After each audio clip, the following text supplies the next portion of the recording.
చూడండి మట్టిరిగా 3 తెచ్చారు మా ఇంట్లో ఉడకబెట్టి పెట్టుకున్నాను. ఇప్పుడు కట్ చేసి ఎలా చేయాలో చెప్తాను చూడండి.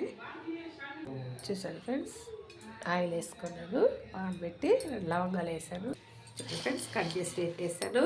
ఇది మట్టిరిగా అంటారు, మానేరుగా. చూడండి, ఉల్లిపాయలు, ఒక ఉల్లిపాయలు వేసాను, వేసుకొని టమాటాలు వేసుకుంటాను ఫ్రెండ్స్, కరివేపాకు కూడా. ఇదిగో ఫ్రెండ్స్, టమాటాలు కూడా వేసుకున్నాను. చూడండి, అల్లం పేస్ట్ కూడా ఒక స్పూన్ వేసుకుందాం. చూడండి ఫ్రెండ్స్, సాల్ట్ కూడా కొంచెం వేసుకుందాం. ఫ్రెండ్స్, పసుపు పొడి కూడా కొంచెం వేసుకుందాం.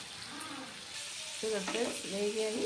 ఇప్పుడు ఇది ఉడకబెట్టి కట్ చేసుకున్న మట్టిరిగా అంటారు, దాన్ని వేసేసుకుందాం.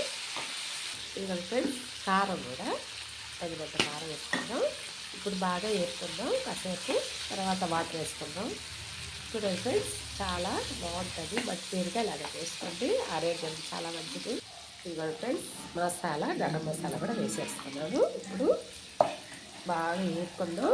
కారంలోనే ధనియాలు అవన్నీ వేసేస్తాం కాబట్టి ధనియాలు సపరేట్గా లేదు, అన్నీ కలిపే కొట్టించేస్తాను, ఆడిస్తాను కారము. ఇదిగోండి ఫ్రెండ్స్, ఇందాక ఉడకబెట్టిన వాటర్ ఉంది, అది ఇందులో వేసేసుకుందాం. వేసుకొని కాసేపు మూత పెట్టి ఉడికిద్దాం. ఇదిగోండి ఫ్రెండ్స్, మూత పెట్టి ఒక 10 నిమిషాలకి అయిపోద్ది కూర. చాలా బాగుంటుందండి, ఆరోగ్యానికి మంచిది కూడా ఇది. హెల్త్కి, నడు నొప్పికి కానీ ఏదైనా చాలా బాగా మంచిగా పనిచేస్తుంది. ఇదిగోండి ఫ్రెండ్స్, మట్టిరిగా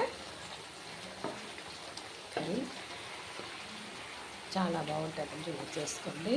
ముద్దగా ఉంటే అన్నంలో కూడా కలుపుకొని తినవచ్చు. ఫ్రెండ్స్, నేను చేసిన వీడియో వేస్తే లైక్ కొట్టండి, షేర్ చేయండి, సబ్స్క్రైబ్ చేయండి. ఉంటానండి.